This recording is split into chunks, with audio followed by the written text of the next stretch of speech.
The water situation in Flint has been an issue for a really long time, a number of years, and all of the people that have died as a result of the poisonous water that exists in Flint, Michigan.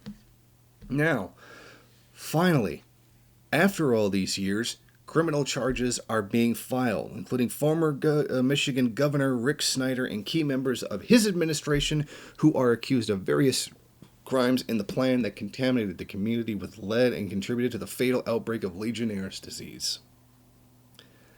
Finally, something is being done. They've arrested these guys and they've charged them. Let's see if they actually get convicted.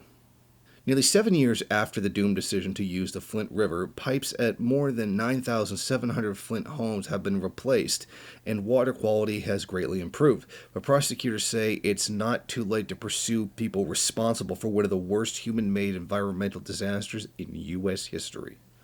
Now, this is the second time that 6 of the 9 people have faced criminal charges over what happened, essentially killing people. Now, the previous cases that were brought and they were charged, they mysteriously disappeared in 2019 when a new prosecution team took over. I'm going to let your imagination try to figure that one out. Now, Snyder's former health director, Nick Lyon, and his ex-chief medical executive, Dr. Eden Wells, were charged with involuntary manslaughter in the 2015 deaths of 9 people from Legionnaires.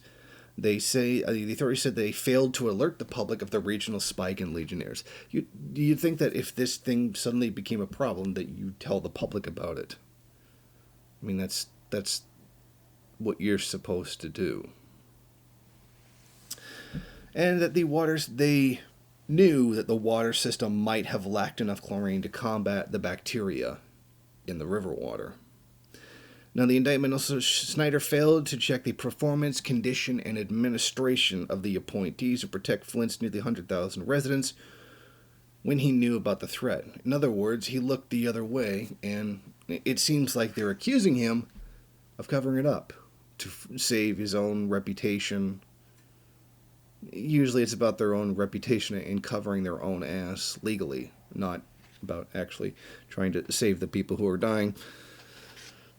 Now, he acknowledges that his administration failed, and Brian Lennon said in a criminal case against him that it was a complete travesty. Well, it's kind of hard to admit that you really screwed up. A lot of people died for no good reason. Now, in 2014, Snyder appointed an emergency manager, Darnell Early, who was running the financially struggling majority black city, carried out a money-saving decision to use the Flint River water while a pipeline from Lake Huron was under construction. So they wanted to save a buck, so to speak. See, now, I understand wanting to do things as efficiently as possible, but you can't do that in this situation. Sometimes you can't do the most efficient thing because it's not socially rational. Oh, and it's murder. Now, since then, the state of Flint, a hospital and engineering firm have agreed to a $641 million settlement with residents. Oof, that's a lot. Why is a hospital and an engineering firm? The hospital must have done something wrong. Maybe it kept quiet because Snyder asked them to. I don't know. I'm merely speculating because it looks like a lot of this seems to be being done behind the scenes. Now, a judge said that she hopes to decide by January 21st whether to grant a preliminary approval. The corrosive water wasn't treated well enough, and that's what caused the entire illness in all of these people across Flint. Now, that misstep freed lead from the old plumbing into homes. Now, despite pleas from the residents that, hey, look, we have this jug of discolored water that is killing people. Could you please do something about this? And, well, they didn't do anything about it. They, in a roundabout way, told them to shut up and go home. I mean, it's only poisoned water, right? I mean, what could they possibly be upset about?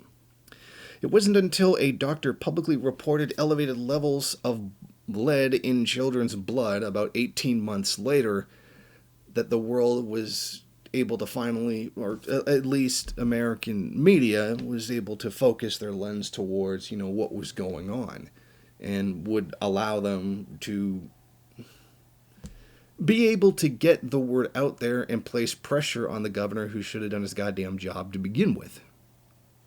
But that's how it got out. It was there. Everybody knew it was happening, but it wasn't until this doctor blew the whistle on levels of lead in children's blood that it finally became national news. Now, I would hope that justice would be served, and that those who, in their incompetence and greed, essentially killed these people would end up in prison for whatever the justice system recommends would be the appropriate amount of time. That would be the ideal situation for them. I think things could be a lot worse if the people's justice were to take over, let's just say. So here's to hoping those who carried out this brutal, inhumane act for the sheer desire to save some money and then cover it up just to preserve their own skin and the horrendous nature of what they did, face justice. Thank you for watching. If you like this program, then please head over to my Patreon page and set up a monthly donation. It's your donations that keep this program running. Also, if you would like, please rate, comment, subscribe, and share in various social media.